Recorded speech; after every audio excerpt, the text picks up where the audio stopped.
Now, many of you know that I don't like to watch television, but I do like to enjoy some certain documentaries, some episodes on aquascaping, gardening, flowers, and design, not to mention the personal development world.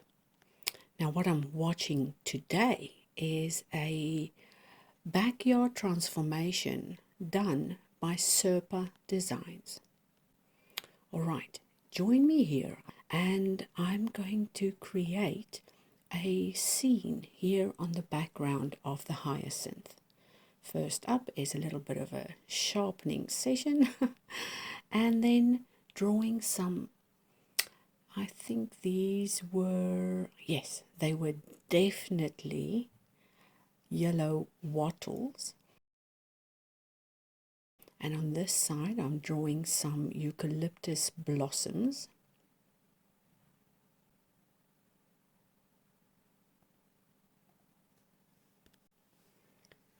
And down here, I'm going to draw something that might resemble some cones of the Banksia plant.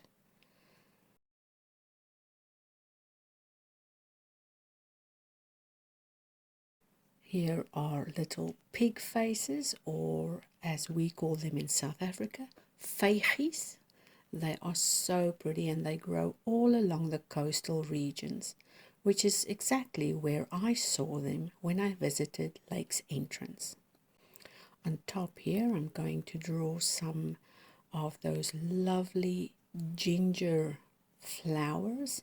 I really adore these as they are so electric and pink and just draw you in to take a closer look.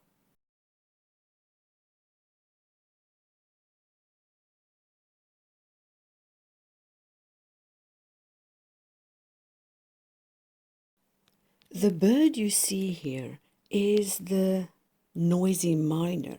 Now, I thought it was the noisy miner initially until I had a closer look at the photos I took, and I realized that it was a yellow-throated miner.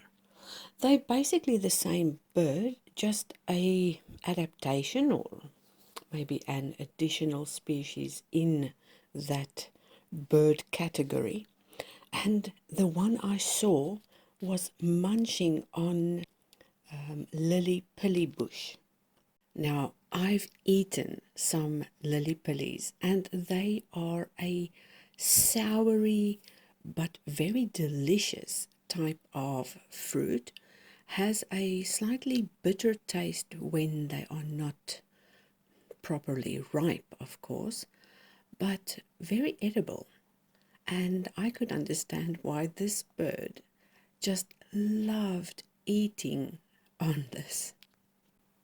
And they are a beautiful pop of color on this coloring page. So I'll extend these leaves and lily pillies all around the yellow-throated miner or noisy miner, and also add in some additional flowers. I think something yellow will look good on this side, but I want to make it a really tall flower coming right from the bottom of the page, reaching up past the bird. For some reason, I feel that that's exactly what I want to do. I haven't seen this plant anywhere, but I'm just going to pop it in here and build on my little imaginary scene that I've compiled out of different things I've seen in the last couple of days. So using the Derwent Inktense, I'm coloring in those yellow flowers that almost look like a golden lily. I really loved seeing this pop of yellow in there and bringing that into this picture with a light outline and coloring of that yellow and some of the brown in my watercolor palette. I'm bringing this picture together. First putting in those little pollen polyps, and then also painting the branch and bringing in some greens for the stem and playing with different color combinations.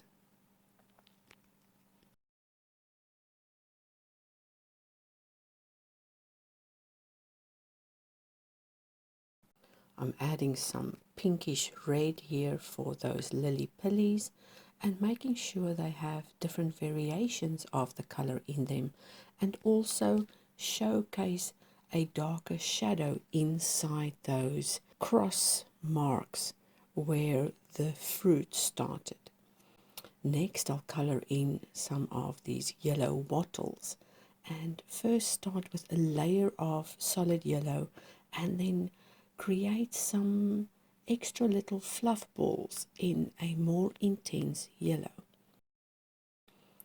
I'll color in the noisy miner's eye with some dark brown, yellow for the beak and around the eye.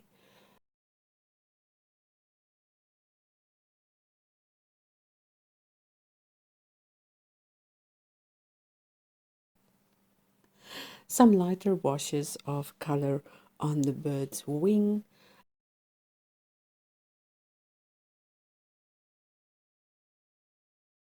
and a few of those dotted spots on its chest, and then start with the Ionian green to fill in the leaves of the lily pilly.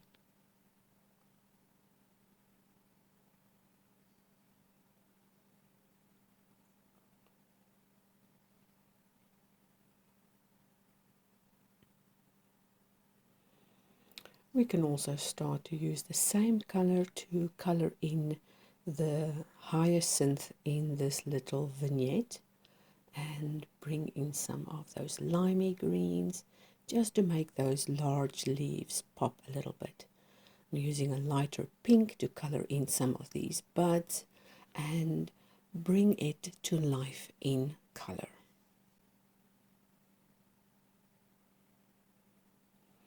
The documentary I'm watching in the background on my iPad is around the gardens in 80 days. It's really interesting to see all those older gardens. This seed cone or seed head I'm doing in green. I remember the shapes and so on, and as for an imaginary scene, I could really have colored this any color I wanted, but I decided on green today.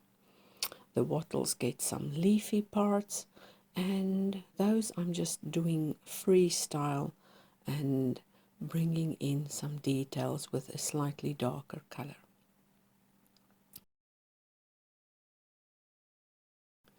This vignette background is colored with some light blue, just to make sure it looks a little more solid. So I want to sort of transform this other side and really make sure I capture the yellowy, pink, orange hues in the ginger plant or the ginger plant's flowers, and also use some pink for these little pig faces and start building the layers until I am happy with how the flowers look. It's a process of layering and adding and following the sketchy lines and also bringing in those last details just to make the flowers look extra beautiful. They have really large lime yellow leaves, well, at least in my picture.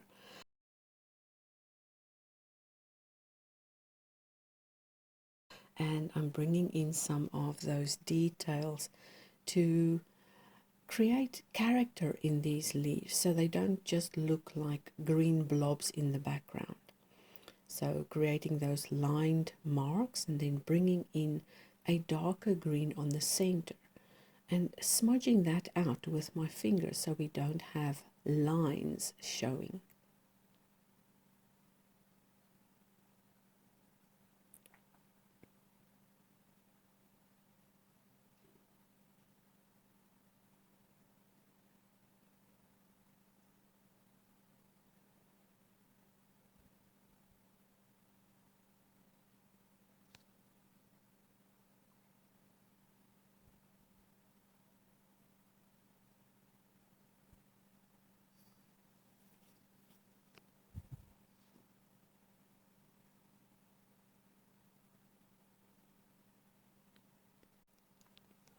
Here in the bottom, I'm already starting to leave spaces for the little pig face leafy things, and I'll do that in another color once this first layer dries a little bit.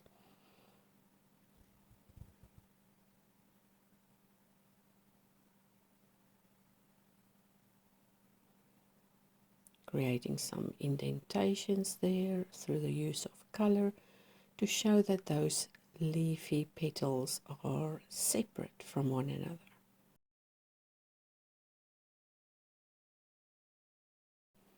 And here I go with a darker color to further define those thick, broad leaf and stems.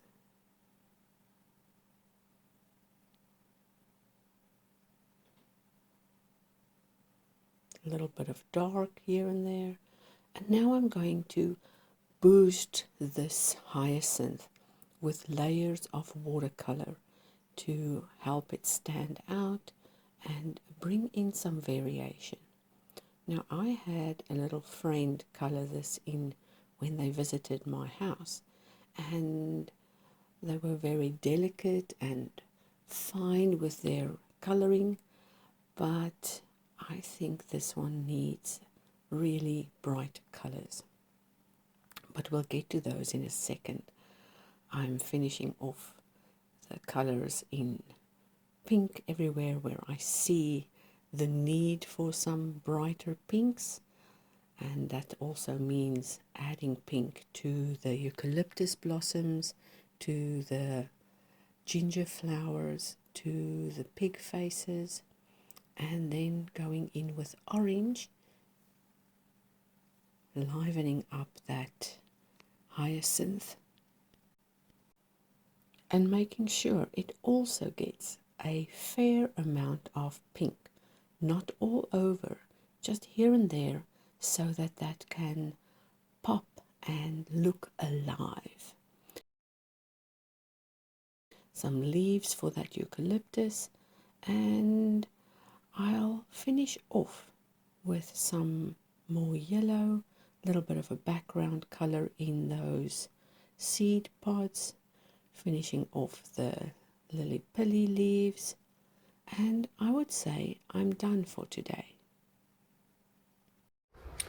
All right, I finally made some time for today's sketchbook journal session, and yes, I use my coloring books to color in, to create more drawings, to practice, to play, and to do all these beautiful things, capture memories and try and remember the good parts about certain aspects.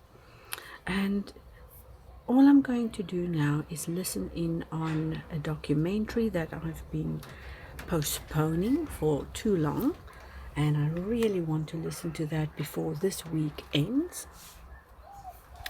And in that process, I'll just sit outside.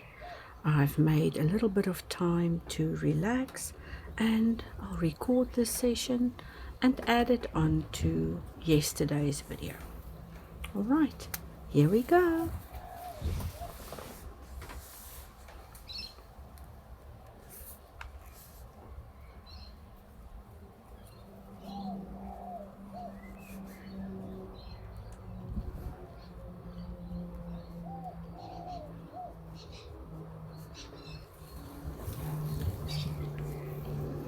Oh, and I do love using a brush pen This one is waterproof, fade proof, and it's a pigment ink.